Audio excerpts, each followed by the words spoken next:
Uh-oh, it looks like the mom duck left the baby ducks alone. Oh, they are so adorable.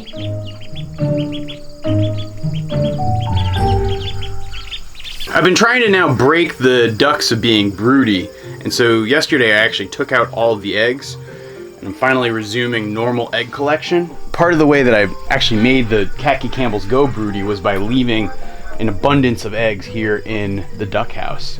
That abundance of eggs, I think, sort of sent the signal to their brains that, yeah, now's the time to start sitting on these eggs. And that's how I ended up with those little ducklings.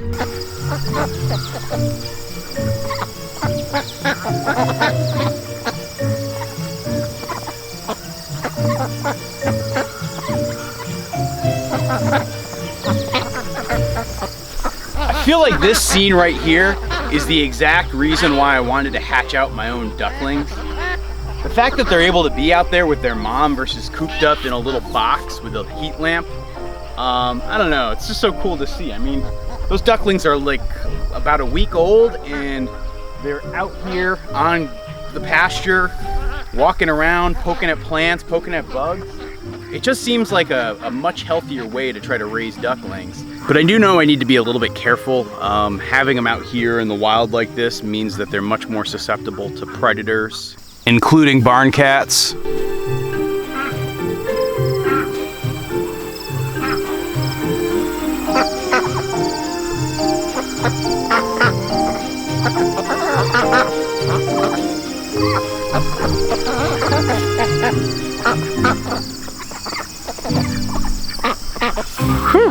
It is gonna be a hot one today. So today I'm gonna continue to work on building the new duck house. And I actually have a special friend who's gonna be stopping by as well.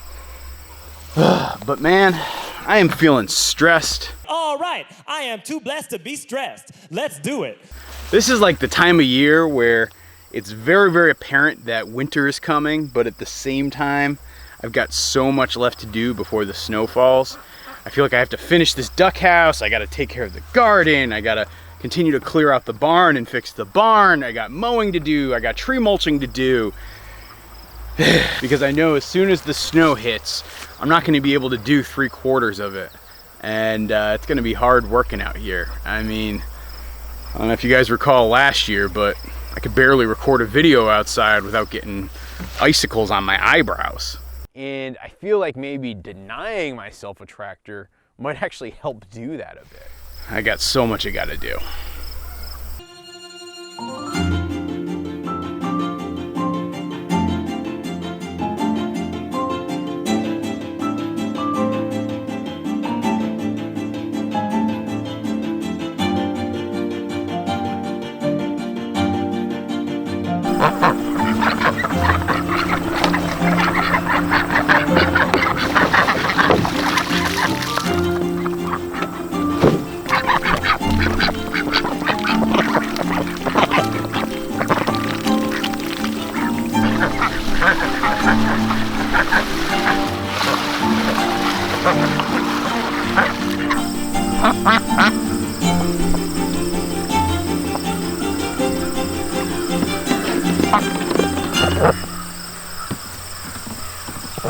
So I promised you guys that I was gonna have special guests, and here they are. Hey everybody.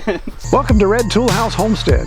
We're the homestead with a funny name, nestled in the foothills of the Appalachian Mountains in southern West Virginia. So Troy and Kelly from the Red Tool House stopped by.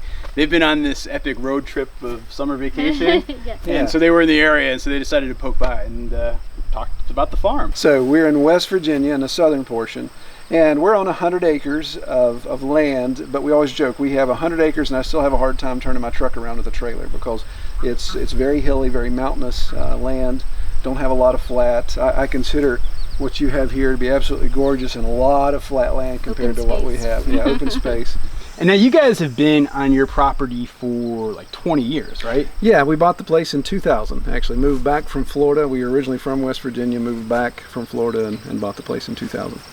So, all right, this is a question of a guy who's only been in a place for about 2 years, and I was just lamenting this morning, right? I feel like right now there's so much I have to do, so many projects I want to tackle, so many things I want to fix on the farm, so many things I want to try to make an impact with. And I'm worried that I'm not going to get it all done by the end of the summer. Let me tell you, you're not going to outgrow that. Is that the 20 years later. Well, no, but I mean, seriously, I was wondering like that. So you guys have been in the same spot 20 years. You had year after year to make improvements and iterations. Like, do you find it's different? Like, what is the difference? You want to take that one? As far as having projects, they just kind of limp on top of each other. So you just got to keep on going, keep on trucking. I don't think you get out of that. So what you're saying is it never ends. That's right. It never ends. No, it never ends.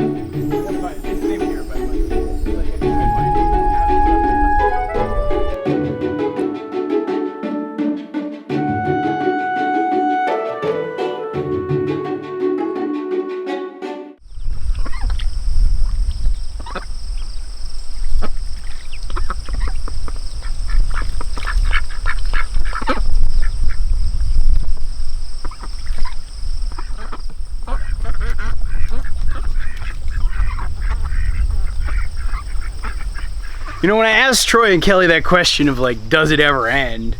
It was funny how they sort of laughed it all off, because I guess they're right. In a way, it never ends.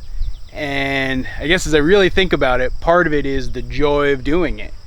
Like, I think about the afternoon that I've had here, working on the duck house, hanging out with ducklings, watching the geese, enjoying the sunshine. Yeah, it's a lot of work, but it's nothing to whine about. I mean, if I'm gonna be honest, it's kind of glorious. So, I don't know.